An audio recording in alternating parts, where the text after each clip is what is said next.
Howdy moles, sorry in advance if this sounds a little bit rambly, but I'm doing this all live. So the XU20 V32 just came in yesterday, and last night I did a stream where I did an unboxing, setup, and did some messing around with it, and then I continued to mess with it off the stream. So this is going to be my first impressions based off of just, the first 24 hours. I'm going to give you a rough idea of what to expect and what it's like, and then I'm going to tell you whether I recommend it for, what kind of person I recommend it for, like usual. So we got the box here. It is from XU Retro. It's a Chinese company, so I'm pretty sure this is pronounced Shu Retro, and this is the XU20 V32. The XU20 is supposed to be the second version of the XU10, I think, but this has a lot more in common with the RG35XX. And the V32 refers to vertical format handheld, 32 3.2-inch screen. Its manufacturer is Magic X. People say that they're the same company. It's just sometimes these companies have multiple brand names under them in order to allow them to sell more devices without watering down their own brand, because some people don't like it when you release too many products in a short amount of time. They make additional companies that have them. So this company here, this version of Magic X, only has 3 devices: Shu Mini M, I think it's called, and the X10, both of which have no Wi-Fi but are also incredibly cheap right now. They are very much on sale for just 25 bucks a piece, so that's pretty great, but they have no Wi-Fi. I like to have Wi-Fi because I like to have retro achievements, and I like to be able to scrape art without doing it the hard way. So yeah, Magic X device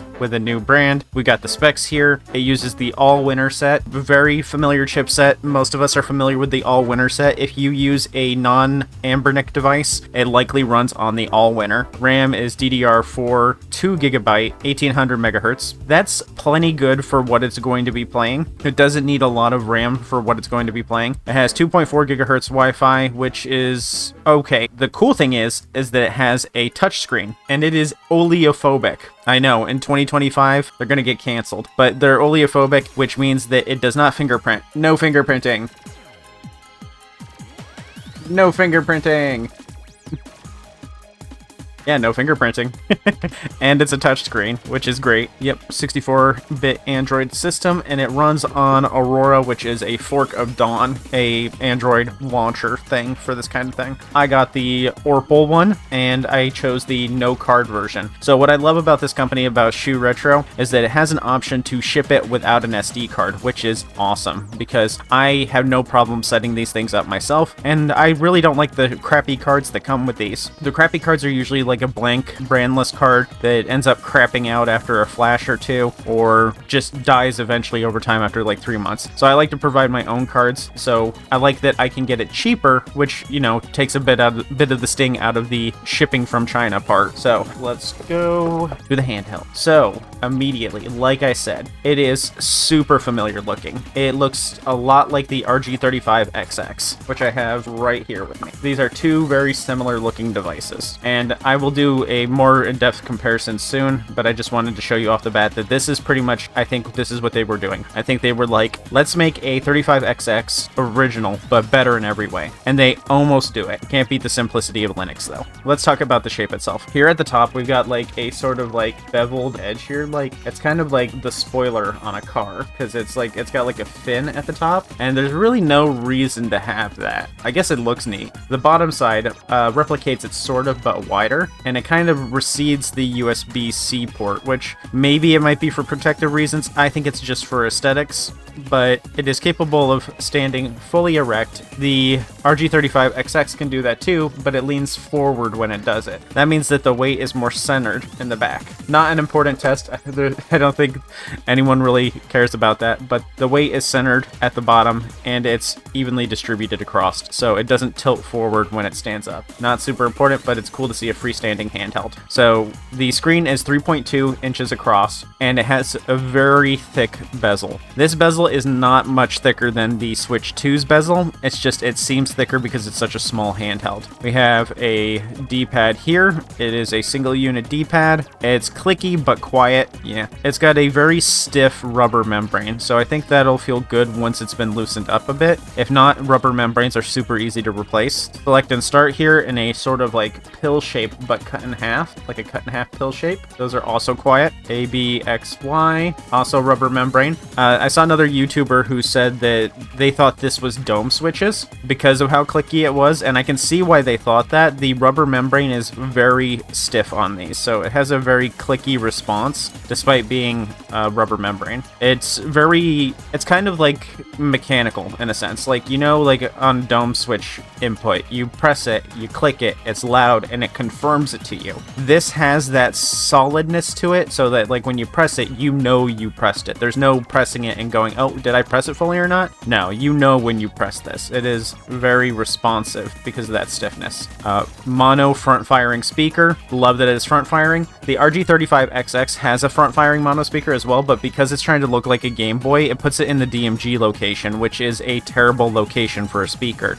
See, your thumb covers it when you're playing. That muffles the sound. This fires from the center, which means it is always blasting directly towards you. The speaker quality is about what you'd expect from a mono speaker.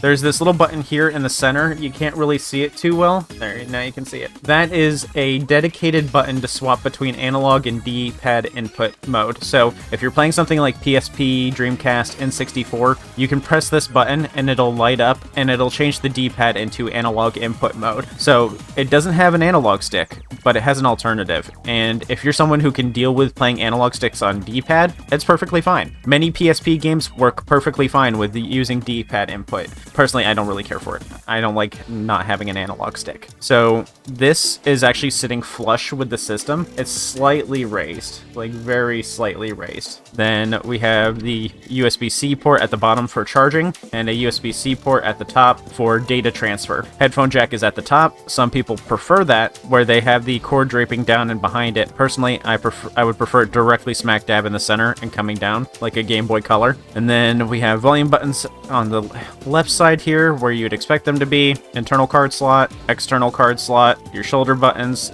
The G button here is not your power button. This is actually a home button. This is your home button for Android. So it'll open up your RetroArch menu. It'll take you all the way back to home on Android. It closes games down, but it is not a hotkey. The hotkeys are select and other buttons for the Android settings like brightness and stuff like that. But in game, you're going to have to set your own hotkey button, and I don't recommend setting it to this because you're going to pop open RetroArch menu every time. So this looks really weird, but I like this a lot actually. The power button is back here. What I don't like is that the power light is right next to it, which means from the front, when you power it on, you can't actually see the power light at all. Yeah, so if I were to power it on here, you wouldn't actually be able to see the power light, so you wouldn't know that you were powering it on, which means you have to do this and aim it towards you every time you want to look at it to make sure it's powered on. But I do like that the power button is on the back. That is a good use of space. It's actually really creative, and I think it looks nice on the system like that. It kind of makes it look a little more advanced than it actually is. Now, the triggers and bumpers here, they have the angled design that came later on, I believe, the RG35XX Plus and the Pro version, where the angled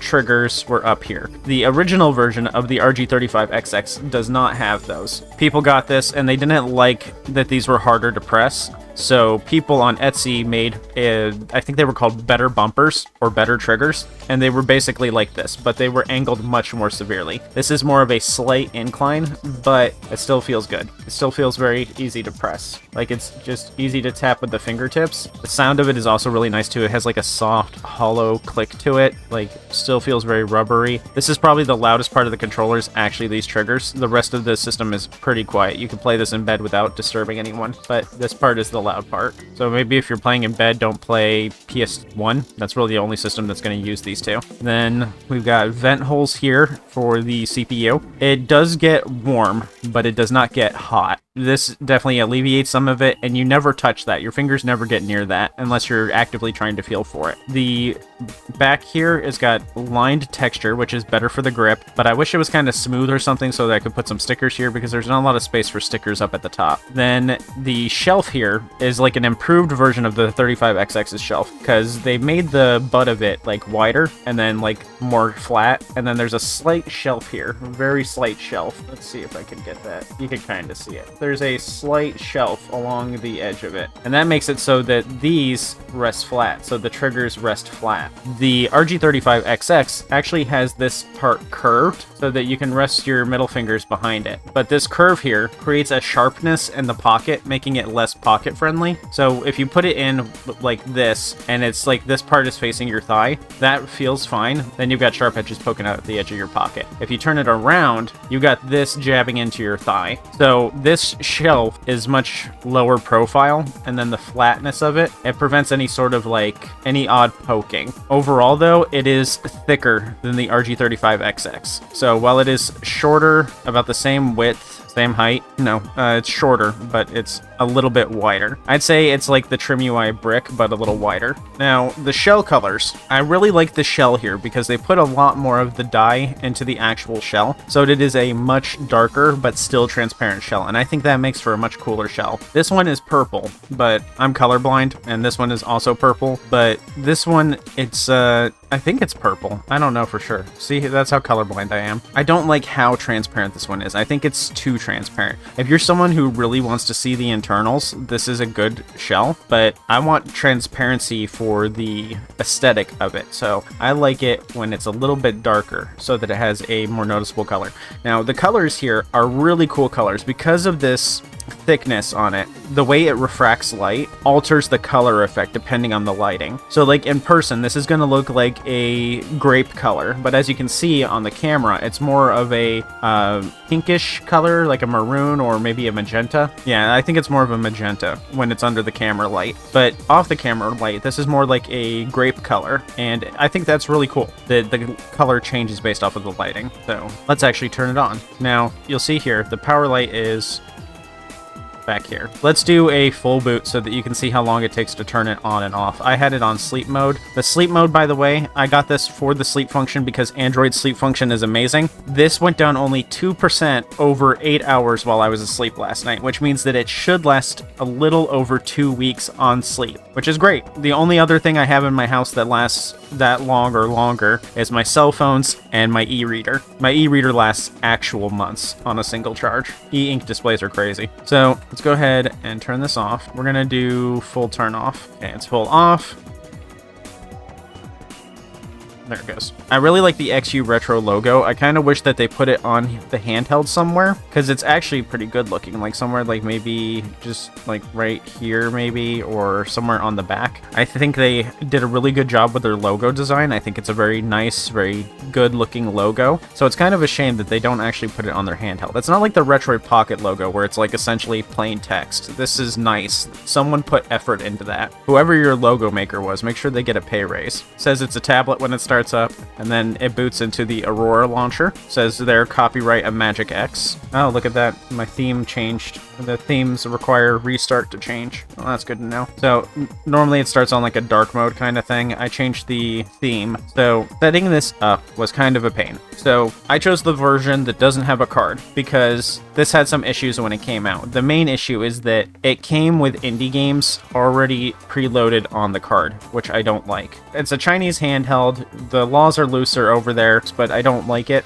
It's not like indie game developers are like rolling in the cash, but I guess the two that they chose are rolling in the cash. I'm sure Balatro and Hollow Knight devs are doing just fine, but those are the ones that came on it, and I don't like that it came with it. But I've also bought those games multiple times on multiple systems, so my conscience is clean. Now, the SD card setup was kind of a pain. It's your standard flash SD card kind of situation. You download the operating system, flash it using Rufus to the SD card. You make sure you've got the right image file for the right SD card size. You don't have to unzip it if you use Rufus. But the process took 30 minutes. It took 30 minutes to write it to the card. And then when it was finally done writing the card, it made like 20 different partitions on the single SD card, and it made each one appear as a separate drive file. So as soon as it was done flashing, I had 20 windows popping up telling me that I couldn't access them.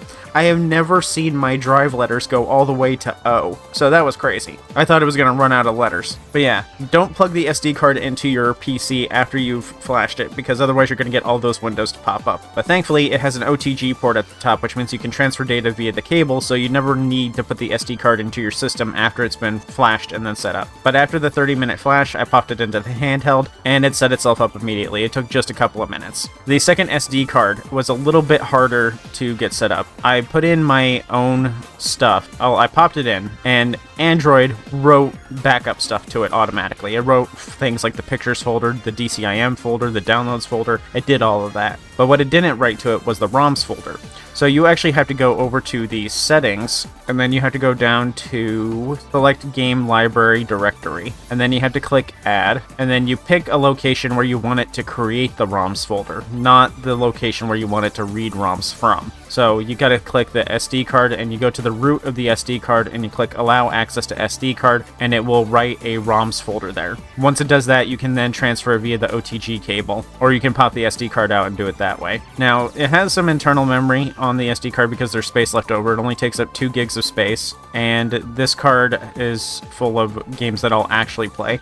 And then we've got a bunch of apps that came with it already. So the emulation apps that it comes with, we have Drastic for DS, DuckStation for PlayStation 1, Flycast for Dreamcast, Mupen 64 Plus for N64. I'm pretty sure that's a paid emulator, which at this point, it's really common to see paid emulators on these handhelds. My Boy, My Old Boy, I've never used any of those. Open Bore, I don't know what that is even. PPSSPP for PlayStation Portable, Redream, RetroArch, and Yabasan Shiro 2 Pro, which I'm also sure is a paid one. But one problem I ran into is that there's no Retro Achievements meta setting in the settings here. If you were to use something like Nully, Batocera, MuOS, you'd be able to use the meta menu, the main menu here, to log into Retro Achievements, and then it would automatically log you in on all of the appropriate applications. It does not do that on this one. It doesn't even give you the option for that. So you have to go into each of the emulators and RetroArch and go and log in individually. But that means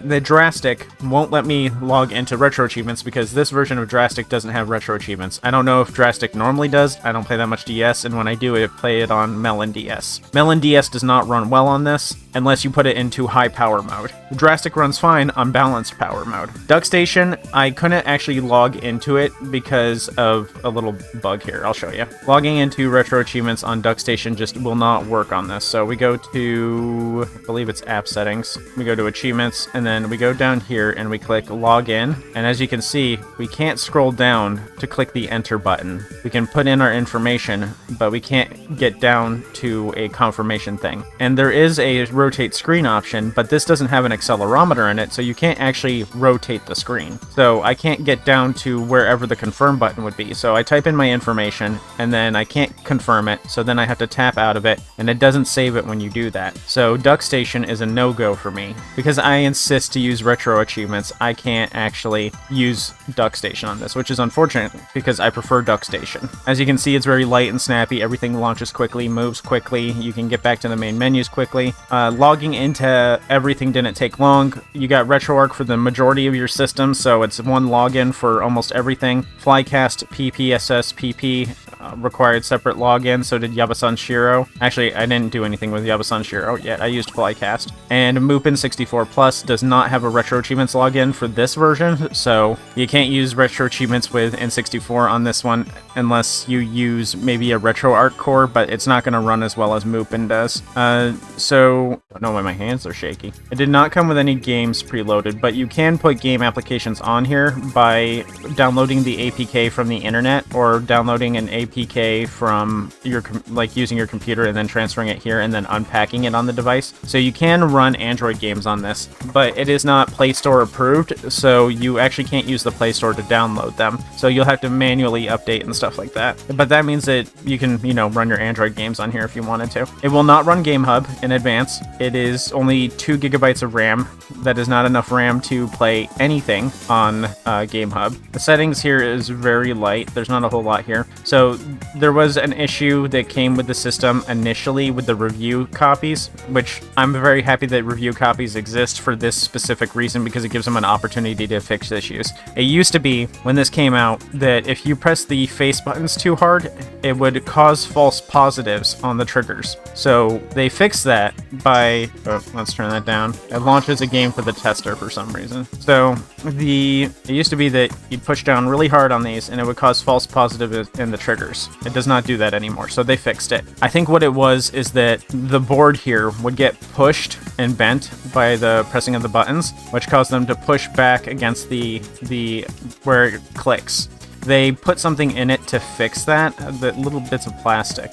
I don't remember exactly what it was because I didn't bother looking at the tutorial because I didn't know for sure if mine was going to have that issue. But for the people that were reviewers, they got little plastic bits to put in their handheld to fix it themselves. Very simple to put in. But if you buy this, it is fixed. You will not have to worry about that. You can test the D-pad here, pressing down. It is very easy to control when you do a diagonal because you can feel it when you press it. You can feel it click in because of how stiff the rubber membrane is. Go ahead and close that. There are themes, but the themes change on restart. I'm gonna have to look up and see if there's more themes for Aurora. Probably not. This is a newer handheld. Hey, I forgot to mention this, but since it's Android, it also comes with a browser. It's Firefox, so you can use that to download games and use the file manager to move it to the right location. So if you don't feel like going to your computer, you can remotely download games. You can also use it to watch videos on YouTube and subscribe to me on YouTube. But you might want to add the app version because the browser version doesn't run so great. So you could use this for TikTok as well if you wanted to, but I don't want to be distracted from gaming, so I won't be doing this. Lastly, it can play music, and since it's Android, it'll be able to play the music with the screen off, making this an alright DAP alternative. On Linux handhelds, the screen needs to stay on in order to play music, so this is actually a pretty good option for a DAP, although it's pretty sizable. But you know, it does multiple things, so it's not so bad. So, the games itself. Let's talk about what it can actually play. Because this is Android, everyone asked, can it play GameCube? Can it play PS2? No, it is a $40 handheld, and it uses the all-winner CPU, which is about on par with the H700. So if we go into the library here... Oh, a quirk about the games. For some reason, Aurora can't read games that are in folders. If you have games that are in folders, you have to remove them from the folders to be visible, which sucks. It's annoying, especially if you are someone who downloads ROM sets, and those come in folders usually, and you have to remove them from the folders and then put them in. So I would recommend you do this as a build as you go kind of thing rather than transferring a billion games at once. Just like drag and drop over a few games as you need them. The other problem is that if you're using something like PS1 or Dreamcast where you have multi-track files because they're disk-based systems, they will work. Some will crash. I could not get Saturn to start. I could not get Panzer Dragoon to start. But I was able to get Dreamcast to play. Sonic Adventure 2 runs pretty good. We'll be playing that in a second when I show you how it works. If you do PS1 and Dreamcast, you're going to want to get a tool called CHDman, and that'll convert your multi-track files into a singular CHD file. This will make the process take longer, but it's also better because CHD files are smaller than multi-track files. So it'll also be more convenient if you're someone who is playing multi-disc games, like Legend of Dragoon or Final Fantasy. If you're playing something that has multiple discs, like 3 or 4 discs, you're not going to want a bunch of multi-track discs in your folder because you see all of them. Let me show you. We have 3 versions of Breath of Fire 4 here. Even though it's all one, it's multi-tracks. Imagine something like Final Fantasy VII having 4 discs, and then each of those discs have multiple tracks. This list fills up pretty quickly with dummies. So you want to use CHDman to merge the multiple tracks into a single file so you only have one show up here. What I would like to see in the future is Aurora get an over-the-air update where they fix it so that folders are recognized as game files, so that they can read the folders without having to open the folders, like most other systems do. Like Linux does this fine. So because it is Android-based, it will not run Pico 8 natively. It will run Pico 8 games, but because it doesn't run natively, it means we can't use Splore. So if you're wanting Pico 8, this is not the device to get, but then again, I wouldn't recommend an RG35XX if you were trying to do Pico 8 either. So it can play Dreamcast, N64, PSP, and earlier. Now, we have multiple power modes on the handheld, which is really good. What we can do is we can set it into power saver, balance, Dreamcast and performance mode. Depending on the system, you may want to set it to different performance modes. Here on the GBA, I have it set to power saving because GBA is very easy to emulate. I'm not using any shaders either, so it runs fine. But if you start using shaders on GBA while having it in power saving mode, it won't run great. So I would recommend balanced for that. But I have it in power saving mode because I'm not using a shader on GBA. But if you're using something like N64, you're going to want it in... not there. You're going to want it in performance mode. And that'll make it run better. Last night, I tried running Kirby and the Crystal Shards, and it was playing worse than it does on a Linux handheld. But once I switched it over to performance mode, it ran perfectly fine, and I was able to play the stage, no issue. Now, I probably won't use this to play N64 because I'm not big on N64, but from what I played, it plays fine. So, like, as you can see, no frame rate issues, although this is recording at 30 FPS, so y'all might not see any issues, but I'll let you know if there's any issues. But yeah, that I'm on the second stage kind of tells you what you need to know, because if it wasn't playable, I wouldn't have played it to the end of it. Yeah, take that. Eat some bombs. Eat them bombs. I'm not really the person to go to when it comes to N64, though. I'm not a big N64 head. So yeah, that was on performance mode. If we change it to balanced mode, it probably won't run as well. Now, when I did run it in both modes, it did have some flickering issues with the opening cutscene. After that, it was fine. So there might be some texture flickering later on in the game, but I would say that this still runs better than Linux. Compared to my RG Cube XX, this game actually plays better on this handheld than it does on the Cube XX, which the Cube XX is 50% more expensive. Yep, we got a frame dip there. So the people who are experiencing issues with this handheld, like some of the other reviewers, if you haven't tried it yet, I'd say try running this in performance mode, because it defaults to balanced mode. Fire. Fire. I would consider this very playable, but I'm not going to play it because Mupen 64 doesn't have retro achievements, or at least this one doesn't. So for Dreamcast, it ran perfectly fine in balanced mode, but I'm going to put it in performance mode because I don't want any slowdowns when I'm playing the gotta go fast game. I gotta tilt this up a little bit so I can actually see the game. I don't want y'all knowing how bad I am at Sonic Adventure at an angle. So if you don't like the mono speaker, it actually does have Bluetooth support, and since it's Android, it'll work with your headphones. Oh, I gotta enable analog mode. Actually, this might have played better in balance mode.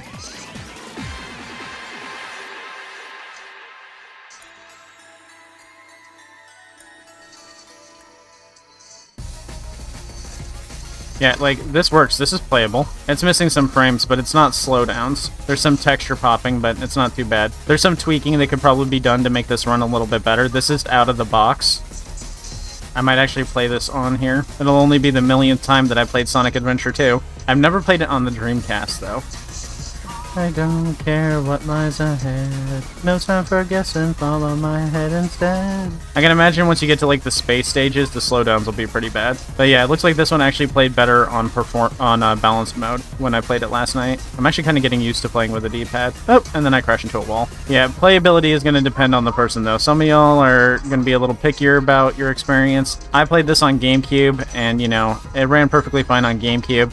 It plays perfectly fine on PC with some issues. The PC version does have some problems, but that's mostly because of its age. Like, I consider this pretty playable. Oh, the timing was bad. It's not really important how the stage runs. We actually need to get the Chow Garden, because that's where I'm going to spend most of my time. How well does it work with the truck chasing you?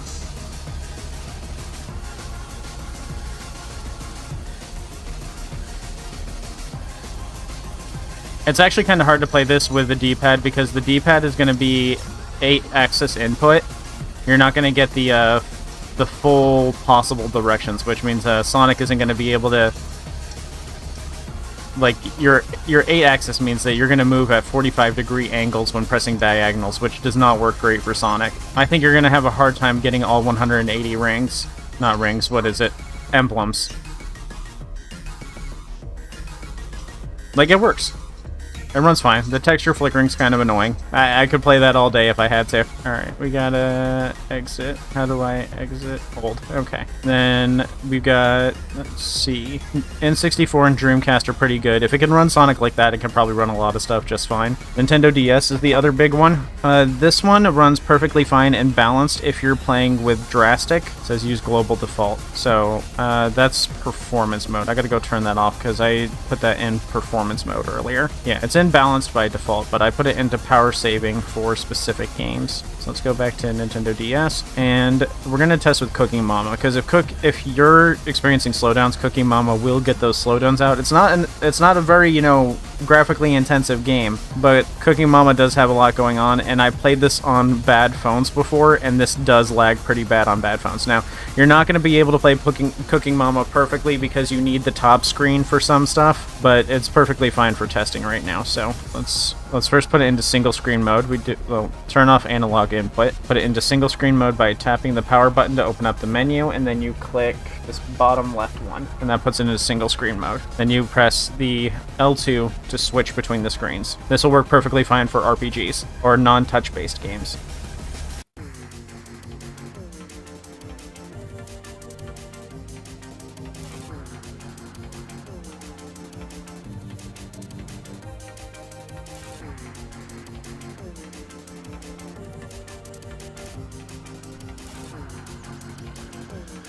On the crappy phone that I had, I would not even be able to do that much, but that crappy phone played PSP better. Let's go ahead and close that down, and we're just gonna hold it and close because I don't want to deal with that menu made for ants. Melon DS doesn't run as well, but I think if you put it into performance mode, you might be able to get it to run normally, and if that's the case, you should probably do that because Melon DS actually has retro achievement support. So it remembered automatically that I was in single screen mode. So when I played this on the phone that couldn't handle it, the game slowed down in the opening cutscene. Slowed down to the point that I was not actually able to finish the cutscene. This runs it perfectly fine. Also, let's lower the brightness a bit so that y'all can see it better. Oh, that's the lowest it goes. Okay, so the darkest is pretty bright. That's not very bedtime friendly. Is the audio not playing? Not only does it works with fast forward on.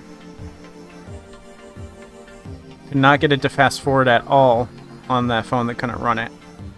It would play at the same frame rate that it was because it didn't have any power to spare. This handles it better than that, and it's cheaper. And that's already further than I made it on the phone. So let's go back. And then, of course, your GB, GBC, Game Boy Advance, your pixel-based systems are all going to work excellently. I couldn't get Saturn working. The screen is a 4:3 aspect ratio, which means you're going to have some letterboxing on PSP. You're going to have letterboxing on Game Boy Advance, and that's it. Everything else, well, I guess SNES, if you play it at native resolution, is also going to have some letterboxing, but I believe it's on the sides. So this is 4:3, the way the game displays on TVs. Sometimes this can result in round objects being stretched and looked like an oval.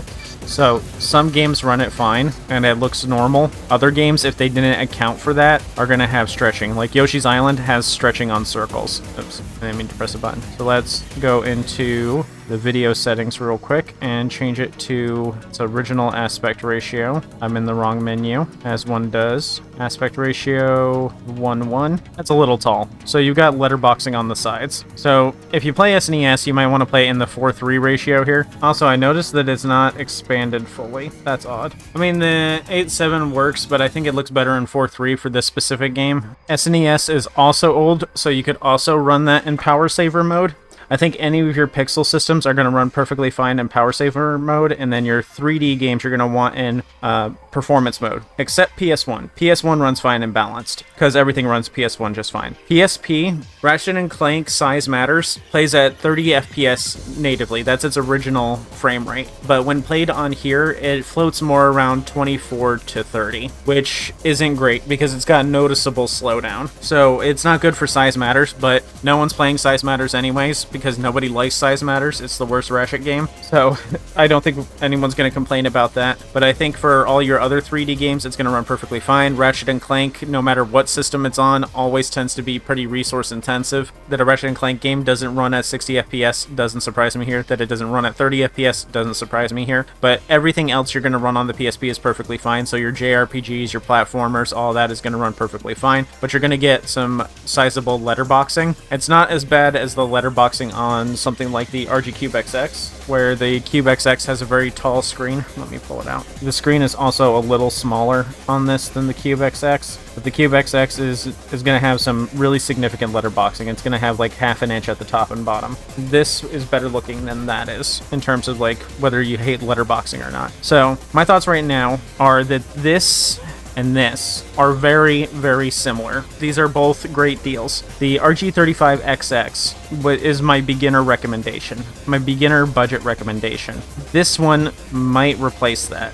Both are $40. This one's $43 without the SD card, and you build your own SD card. This one is $40 right now, but the Plus version, which would have the Wi-Fi and stuff like that, that's closer to $60, I believe. Whereas this is $43, but if you have your own SD card, it's going to put it to like $48, and that's still going to be cheaper than the Plus version, while still having all the same features and a little bit more power out of it. Like your N64 and your Dreamcast are going to run better on this. You're not going to get perfect N64, but it's better than it is on Linux budget handhelds. So this is obviously just trying to be a better version of this. Like, it's pretty blatant. It's pretty obvious to me that it's just RG35XX but better.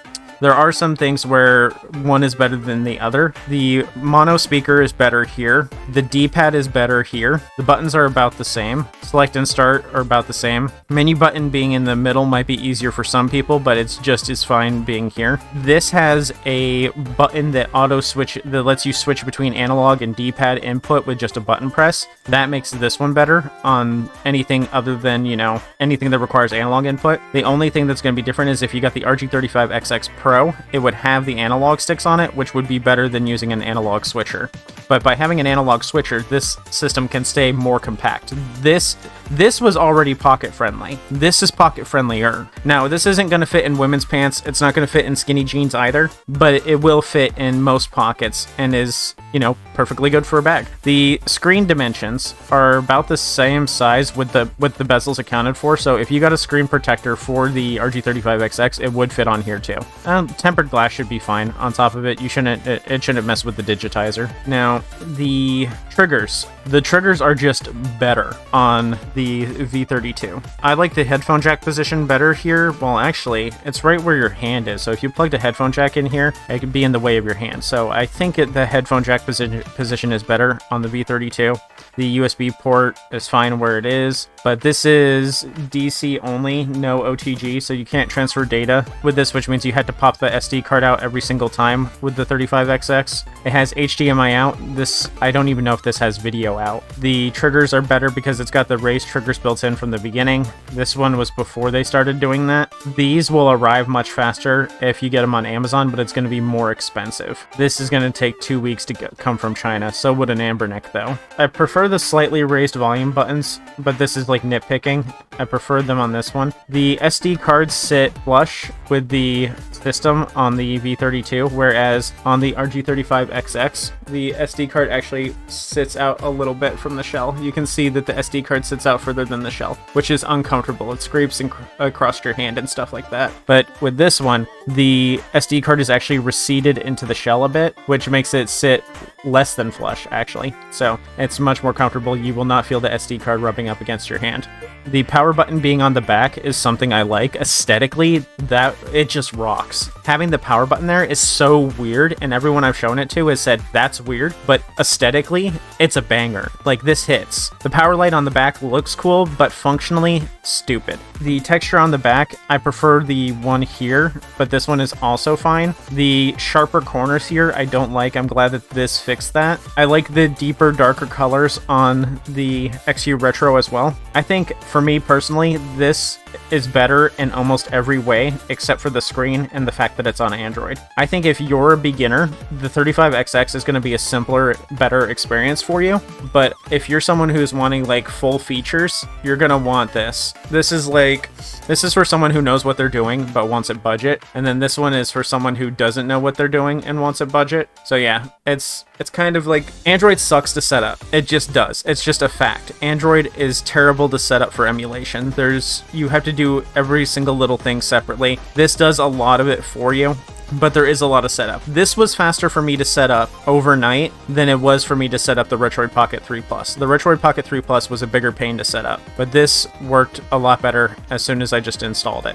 Now, I think the Neo Pocket Air Mini, based off of the video I saw from TechDweeb, that one is going to be my... I have to get it first before I go saying stuff like this, but I think that's going to be my new budget recommendation, is getting that, is skipping all of this and just going straight for the $85 handheld. Because I paid $85 for the RG Cube XX because I got it from Amazon because I didn't want to wait. So you may as well just pay $85 and get the Android handheld that can actually play PS2 and GameCube. But for $43, about half the price of a new game, this slaps. This is good. I will have to play with it more. I like that I can change the power mode by system. Normally, to be able to change the power mode, you have to have something like Nully installed, and then Nully, when you change it, it changes it across the entire system. I don't think it lets you change the power mode based on the system. This lets you change it by the system and the individual game.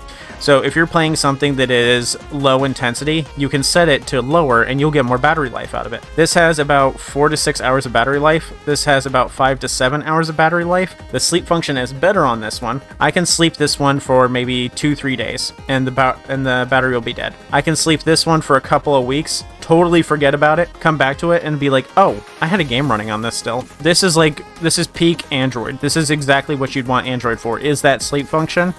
And it gets just that little bit more power out. It's just slightly better. But in a perfect world, and assuming you were equally capable of using both devices, I would say go with the XU Retro V32. If you are a beginner and you don't know what you're doing and you don't know what you want, the 35XX, but I really think you should consider messing with Android and learning how to do Android stuff, because if you like the hobby, you're going to want to do Android. It sucks, it's going to be a pain to deal with, but it'll be worth it for what you get back. That sleep function is just perfect.